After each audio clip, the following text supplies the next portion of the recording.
Business Secretary's called crisis talks with the suppliers tomorrow. If you were sitting in his seats, what would you be asking them to do? Well, there's the short term and the long term. In the short term, what the Business Secretary must do is ensure continuity of supply. That's a basic duty of government for both domestic consumers and for businesses. And we've seen other ramifications of this over the last 24, 48 hours, for example, on food supplies, with CO2 being a necessary byproduct. And in the long term, what this has shown is the need to get on with the transition to net zero and the vulnerability of the reliance on fossil fuel markets, especially international ones. So there are things that you can't change because the situation is here and now, but this should act as a spur to get on with the transition to net zero, more renewable and sustainable supplies, because the effect of all this will be rising prices for consumers just when they're being hit with other things too. Were you reassured by what Alex Sharma said about the continuity of supply during this winter? Well, I've seen what he's said and I've seen what the Business Secretary has said over the last 24 hours. I hope that's right, because continuity of supply is essential, as I said. But this really must act as a spur to avoid situations like this, where suddenly we're very exposed when there's an international price spike.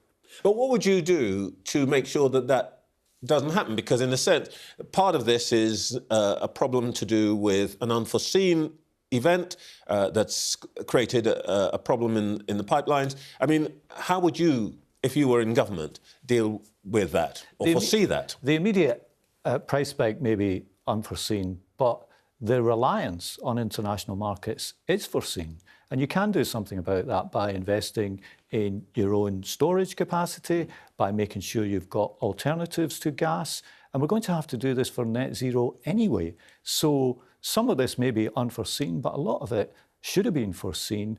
And, you know, we can't be surprised by net zero like somebody being surprised by Christmas one year. We've got legislation that says we have to do this, and that means that government has to have a plan to get there. Would part of Labour's plan be to cease the opening of new fossil fuel streams, for example, the Cambo oil field in Scotland or a new coal field in Cumbria? Would Labour simply say, we're not doing that? Look, you know, on individual plans, they have to be judged on their merits, but the overall direction of travel has to be less reliance on fossil fuels, because there's no way to reach our net zero targets, which are shared across the political parties, unless we do that.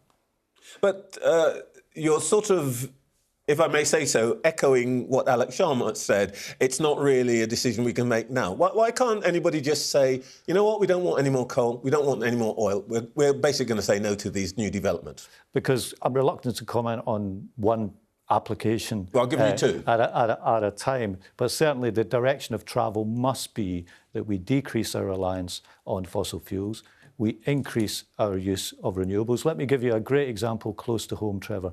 My local hospital, New Cross in Wolverhampton, has announced that they will run themselves completely with their own solar farm, saving £15 to £20 million on energy bills over the next 20 years.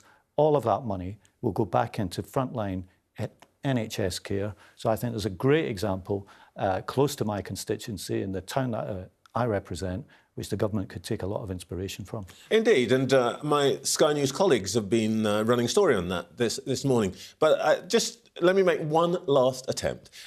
Why can't Labour simply say that there has to be a compelling emergency case for the government to agree to licence any new fossil fuel exploitation? Well, the bar should be high for that, and there has to be a very convincing case given the overall arc of where we've got to get to on 2030. So I don't think these things should be approved just on the nod in the way that they would have been in the past, because that's not the future. Okay. The future is renewables and sustainable energy, and that's where we've got to get to. Let's talk about your party. It's reported today that the MP for Canterbury, Rosie Duffield, has said she's not going to the Labour Party conference because she doesn't feel that her safety is assured because of comments and threats from activists who object to what she has to say, essentially that biological sex is a fact. The first duty of a government is to protect its people. How can we believe that Labour can be government when it can't even protect its own MPs? Well, I'd be appalled if Rosie thought that she couldn't go to the Labour Party conference. Well, she said she's not going. Yeah, I've seen the article. Every MP should be safe at Labour Party conference or at their own party conference. We had this a few years ago, you may remember, with Luciana Berger. I was appalled then. And I think, first of all, I want Rosie to be able to go to conference. But more broadly here, I think there's an important cultural point about how we discuss things. Difficult issues have to be able to be discussed in a way that doesn't result in, if someone says something that someone else disagrees with, them being placed completely beyond the pale and subject to terrible online abuse or threats or anything like that. And we've got to find a way to work through issues where people can say things where someone else might disagree. And some of these issues are not easy without the consequence that you're talking about. Can we assume that anybody who is associated with these kinds of threats will not be welcome themselves at the Labour Party conference if it can be demonstrated that they either supported, tweeted, shared in social media this kind of abuse of a Labour MP? Yeah, that should be the case. And I think it also underlines the need for cultural change. We cannot have this kind of factionalism. We can't have this kind of intolerance. And, I'm convinced of the need for change in the Labour Party on many fronts. Okay. But the internal culture is certainly one of them. And I would say that Keir Starmer believes in this very strongly, and he's been very clear about this since he became leader.